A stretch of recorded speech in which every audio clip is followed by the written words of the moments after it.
Okay, so welcome to this latest Travolution COVID-19 webcast. Today we're going to have a look at the world of startups with our guest today, Andrew Watson. Andrew has set up a company called Sherpr. He is the founder and CEO. I got to know Andrew actually at a previous startup called Flyo, which actually presented at our Travolution Summit, I think in 2016. He exited that business in 2017, went on to create Sherpr, but has got some interesting things to say about how he's been coping with this particular crisis during COVID-19 and what he's done to react to that. So welcome, Andrew. Thanks for your time this morning. No, thanks very much, Lee. Thank you. As I said, you went into this crisis running Sherpr. Now, just explain to us what Sherpr is and what it does. Yeah, so Sherpr is essentially an end-to-end solution for the delivery of luggage and sports equipment. So the premise is, instead of you having to take it to the airport, whether that's excess baggage or a set of golf clubs, take it on the plane, pay for the plane, on the other side do the same thing, and on the way back do the same thing. What we do is we're a marketplace essentially for the collection of your items from your door. And then the next time you see them, they will be in wherever in the world for the same price or similar price than airlines. So really essentially door to door. So you can send anything in the UK for £20, and anything into Europe varies from about £28 to £48. So that door to door service. So we have different buckets of customers. As I mentioned earlier, we have the general travelers. We get a lot of students as well, a lot of international students. We get people that are relocating, and then we get the kind of sports enthusiasts as well, that are skiers and cyclists and golfers. So really, you know, the pitch is, you know, we take away the hassle of getting you from point to point, and take away the hassle and stress of airlines and airports and any excess baggage fees. Great. So where had you got to with the company as we came into this particular crisis? Yeah. And what scale, what size had you got to? Yeah. What sort of funding had you been able to attract? Yeah. So this came as it would do for many other people at quite a bad time. We were really starting to see some really nice growth. We actually, at the very beginning of Sherpr, just focused solely on sports equipment. Then we introduced the luggage side of things back in October, November time last year. And that's really started to pick up the business, and we saw a real spike actually on the announcement of the week that Boris Johnson said that we were going into lockdown. We had tons and tons of students coming in. We had lots of people that were stuck abroad as well, that had excess baggage, and there was no room on the airlines to get all their baggage on either. So we saw a real kind of big push there. Yeah, we've raised from angels and through my network. So we've done now 3 rounds. We also did a crowdfunding on Seedrs as well. And funnily enough, we're actually just starting one more round as we're entering into the US next month. So frustratingly, that came at this point as well. So, you know, we've got some really good people in the team as well. We've got guys that were, one is the ex-managing director of UPS Europe from our logistics point of view. We've got one of the MDs from rentalcars.com, the business as well. And then we've got a lot of hedge fund guys as well, and a lot of numbers guys that really kind of help push too. And your background, you were Spotify before, weren't you? So you've got a background in online, innovative, disruptive startups. Yeah, and you know, lucky to have a network as well that benefited from the Spotify exit in and around when we were actually launching the company back in April 2017. Yeah, so I started Spotify in early 2009. When we had a very, very small office. It was about 6 people here in the UK, and the rest were in Sweden.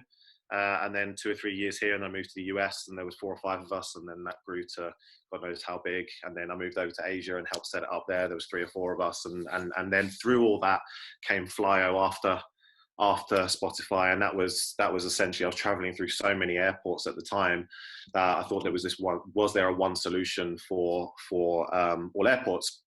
And subsequently, about 2 or 3 years later, then left to kind of start Sherpr. So yeah, background in thinking of business ideas and hopefully executing them well.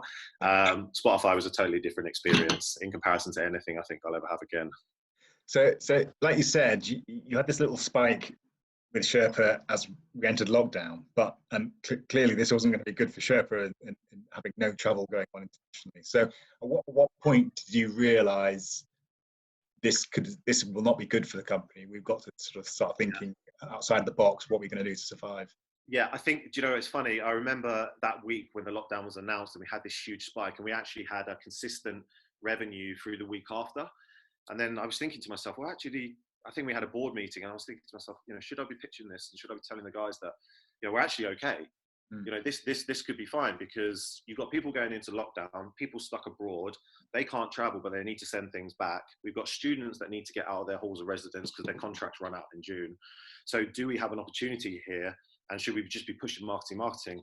Then after that week, things started to tail off, and I thought, okay, this is we need to hunker down now. We need to focus again. But where, you know, diversity comes, I think comes opportunity as well. And I think for founders too, I think there's, you know, we can often get quite focused and siloed in the one thing that we are working on, which in my case, in our case was Sherpr, which is in 50% of the time is completely right. And, you know, investors want you to focus, and we want to focus as well. But when something gets kicked on like this, some people have been through other pandemics.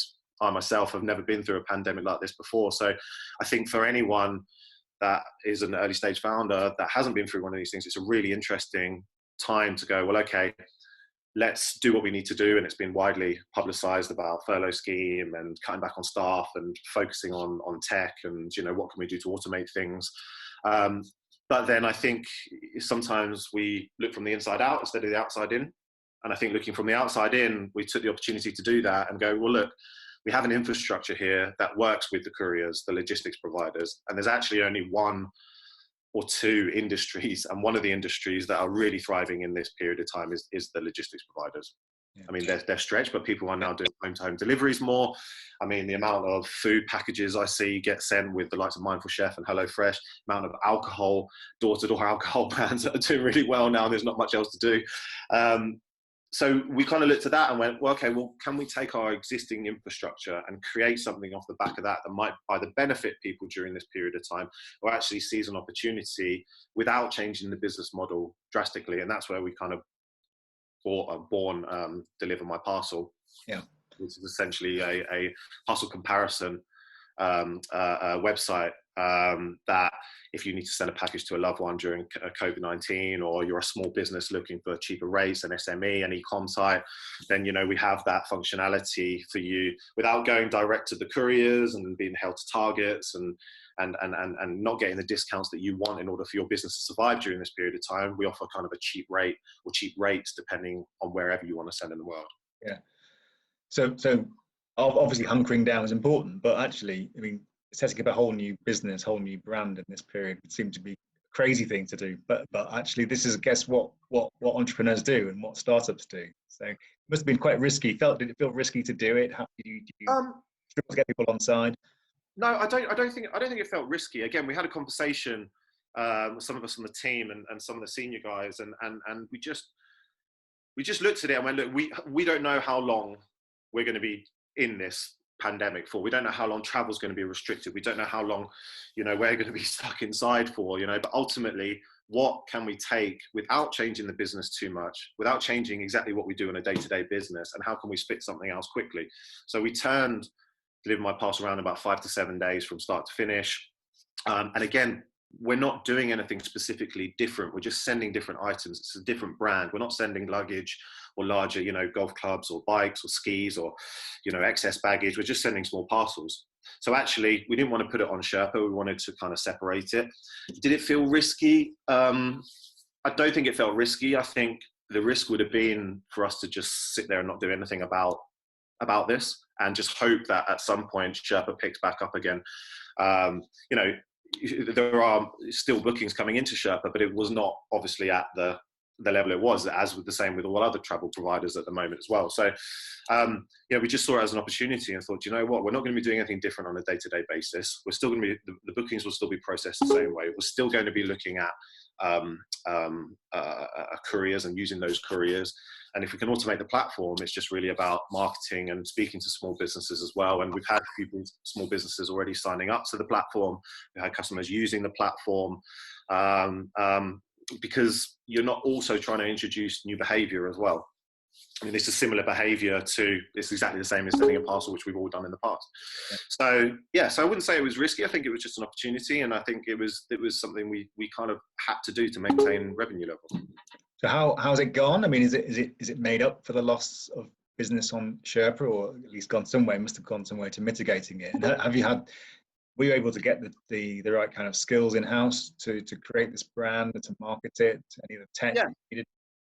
Yeah, you know, again, the tech, we took the tech from Sherpr and we just plonked it into Deliver My Parcel, because it's exactly the same thing. Yeah. The user goes from point to point, address to address. This is the package and weight I'm sending, and then pay, spits out a label, and then a courier company, a FedEx or a UPS will come and collect it. It's exactly the same as what Sherpr is. So it's definitely helped in terms of revenue. And we would be a lot further down if we didn't have it, of course. In terms of marketing and skill set, the team that we have right now is exactly the same skill set for Sherpr as it is for Deliver My Parcel as well. So again, it was not, you know, one thing I would say to other startups is there anything that you can do right now that doesn't change completely what you're doing as a business, but there's a kind of added benefit, and there's something that can complement what you're doing without changing what you do on a day-to-day basis. So some businesses that's impossible to do because they might be so niche, but in our case, it was just taking that infrastructure and moving it across. So the transition between the two has been actually really easy to do. Now, funnily enough, what we saw was Deliver My Parcel going out. We got bookings in, and it started to kind of go on the up curve. We decided to pull back a little bit to work on the product, because we were learning for the first couple of weeks probably. Now what we're seeing is Sherpr picking back up again. Now, whether that's restrictions being lifted in Europe and people having more confidence in the market again, but we're seeing a lot more bookings coming through Sherpr than what we were back in early April. Okay, so that's really, really positive. So you're going to come out of one of the greatest crises known, you know, the travel industry has ever known, with two companies or two brands, which would be quite remarkable.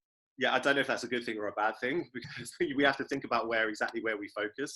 But you know, the Deliver My Parcel is will be a fully automated platform. So it's really just about marketing and getting great customer service in as well, and just facilitating, you know, movements. Yeah. Really you said before you were still planning to take Sherpr into the US. Those plans still on track then, or I guess it's delayed what you were hoping to do, but still hope to get in there and still looking for that next round of raise, next round. Yeah, absolutely. Yep. So we are incorporated in the US now. We're just putting all the final touches together. Obviously, things over there are a lot more delayed. And they're a couple of weeks, I think, behind us potentially. So there are some things over there that's going to take a little bit longer in time, but we are probably 2 to 3 weeks away from officially launching out there. Now, when we say officially launching, it's not going to be a big splash, because fundamentally, if we put a ton of money into the marketing, no one's traveling anyway. So it might well be a waste, or it might just turn out to be a branding exercise, or you know, should it be, you know, all our marketing is usually geared towards conversions anyway, as it should be. So we are fundraising at the moment, and I think it's an interesting time for startups, especially in particular in travel, and how that fundraising should be approached. We've spoken to some VCs and we've spoken to more angel investors. Some are very, I think they use the word challenge a lot. You know, this is a very interesting product, and you can totally see it would work for me, and it resonates with a lot of investors. But actually, you know, building and investing in a travel business right now from an investor's point of view, it's interesting. I think, you know, if one landed on my lap, it would have to be a very, very good price in terms of the valuation. And that's something that we will have to adjust during this period of time. And I think, you know, some smart money from some smart people that see the benefit in the long-term future of the business, you know, will go a long way. But I think, you know, as founders and startups, we're going to have to be very, very flexible in the valuations, and to go towards valuations, you know, down rounds that we never want to do. but actually we need to, fundamentally we've got to survive as well, and startups have to survive. It's the same as EasyJet and British Airways, but yeah, it's the same exactly with us too. Yeah, I don't know whether this situation, you're better off being smaller and more fleet of foot with a lot less costs in the business as a startup is, or being absolutely massive Goliath with a lot of costs you can't mitigate. It seems everyone's in a difficult position, but certainly access to capital for startups is clearly going to be more tricky. People take a view of travel as being innately risky because of what's happened. Yeah, no, yeah, absolutely, definitely. I mean, and again, it's been widely publicized. I think, the really good founders will make decisions quickly, and the good business guys will make decisions quickly. If you can furlough those staff, brilliant. Yeah. If you've just done, I know a couple of companies that did a raise back in January time, so have the ability just to furlough some staff, focus down on product, work on their SEO, work on their marketing, and great. They're just going to wait, and they're going to buy their time because they can. Yeah. There are other companies that were looking, such as us, that were looking to raise before all this happened, and you've got to make some quick decisions, and they're not decisions necessarily that you want to make because you like those people, but you have to lay off some staff, you have to hunker down. And what we decided to do was spin out Deliver My Parcel, a very, very basic version of Do My Parcel, and then we just build on top of that product after we tested, but not to spend much money on it, not to spend much money on the marketing, keep things ticking along. But what we're looking at right now is, okay, how can we get as close as we possibly can to break even and profitability during this period of time? Is there a possibility for us to do it? The worst thing I think we could have right now is a mammoth team to kind of take on. No one can take on what's happening in the world at the moment, especially in terms of the way the travel industry is going. So my opinion is hunker down, do what the sensible thing to do is, and have a think about how can you benefit. First, when we come out of this, we hope that domestic travel is going to be, people are going to want to go on domestic trips. How do we target that market? Can we change our product to sell more just domestic trips instead of international European trips? I don't think marketing a spa day in Italy would be of at all useful to anybody. Yes, it might go, oh, that'd be great if we could go there, but when are we going to go there? So, where are the opportunities? How can you save the cash? And then when you come out of this, from an investor's point of view, you'd like to think that they would look at it and go, okay, well, you actually really reacted to that situation. Did you spin anything out of it or not? Okay, no. We know that, you can make those big decisions, and yeah, do you know what? If you can give us a good price, then yeah, of course, we'll come out of the back of this, and hopefully we can start ramping back up again. Yeah. We've spoken to lots of people about what they see as the industry is going to look like post COVID-19, and a lot of people have been saying the industry is going to be like a startup in and of itself. Everyone's going to be operating in a sort of startup mentality.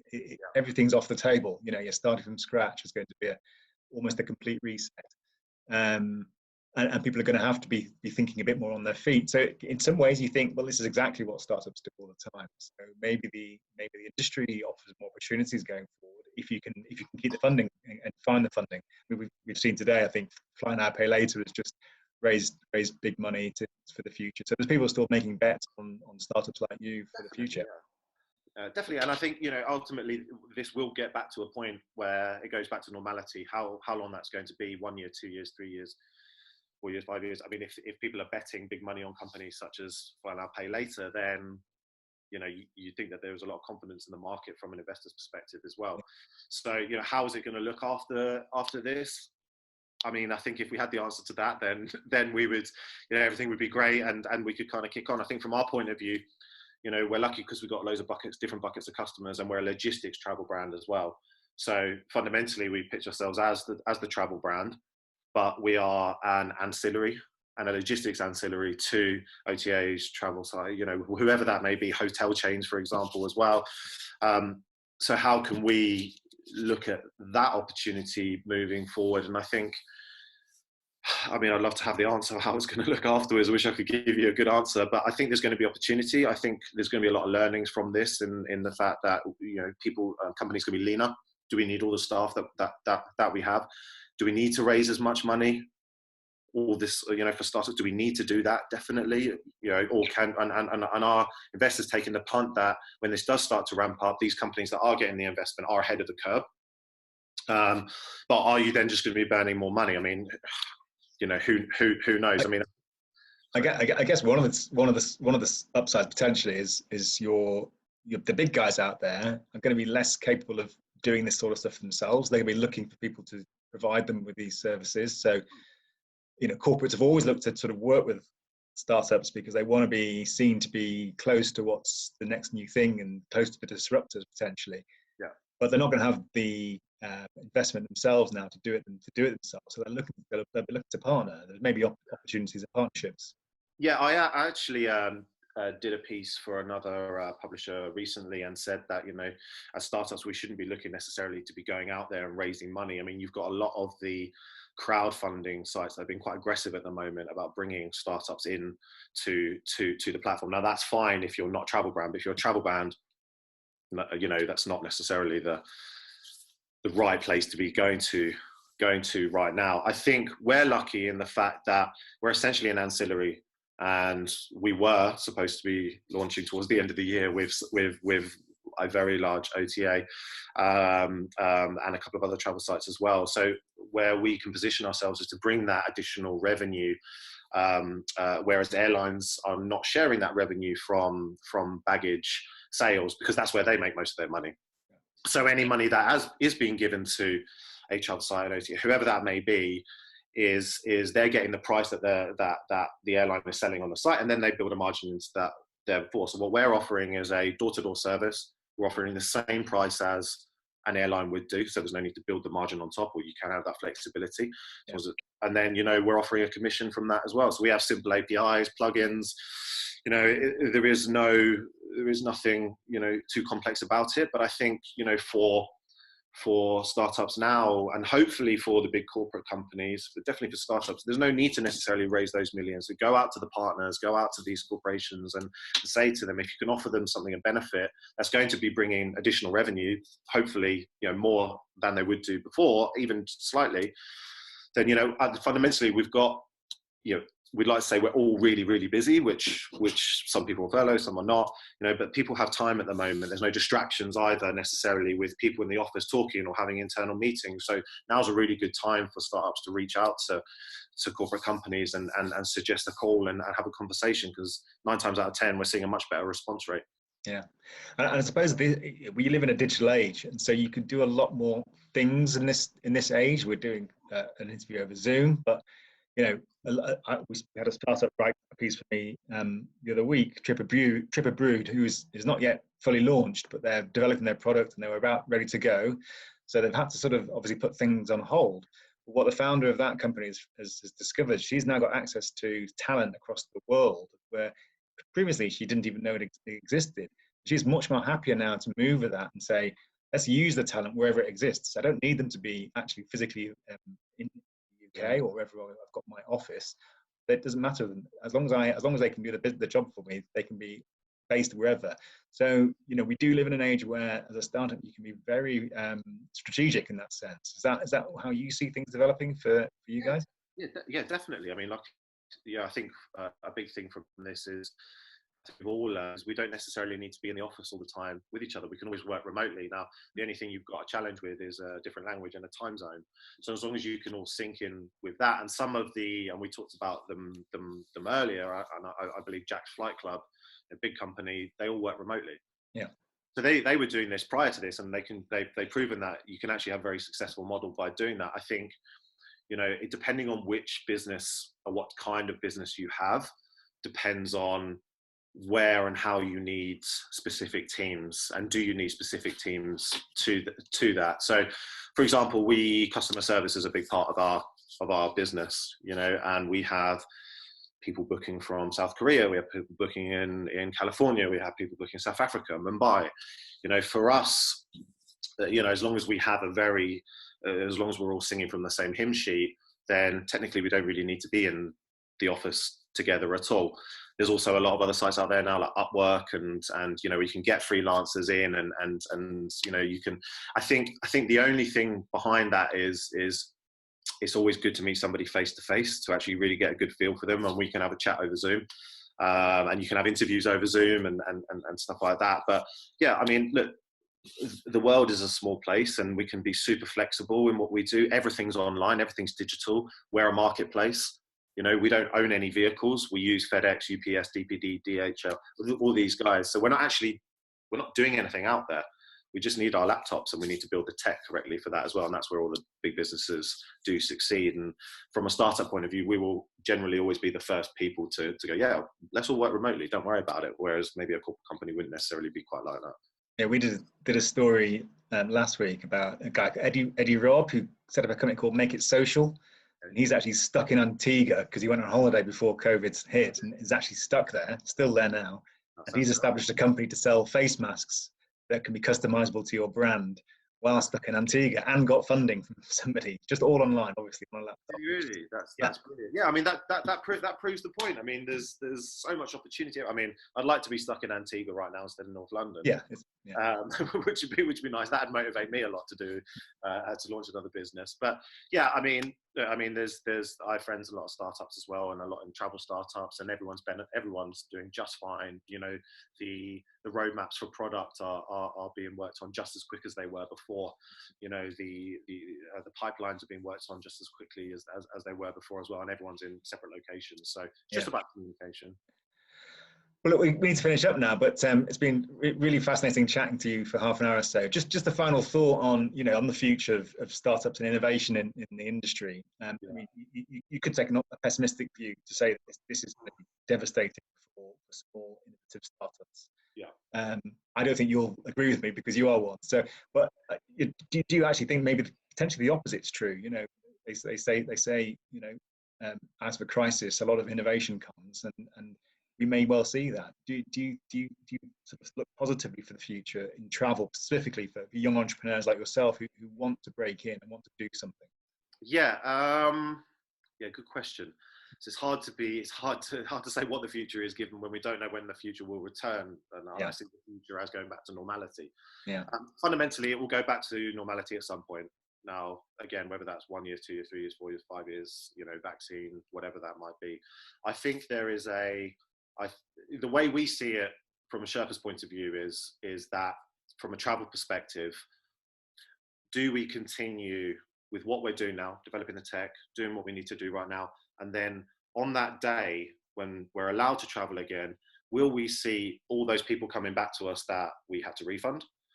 Will they come back and will they book with us again? Will we see a big influx of travelers coming back in? I think, personally, I think we'll see a lot of millennial travel. Yeah. Versus potentially a slightly older market. I think the millennials will have, and I look at one business on top of my head, Lucky Trip, who have a huge millennial audience down there.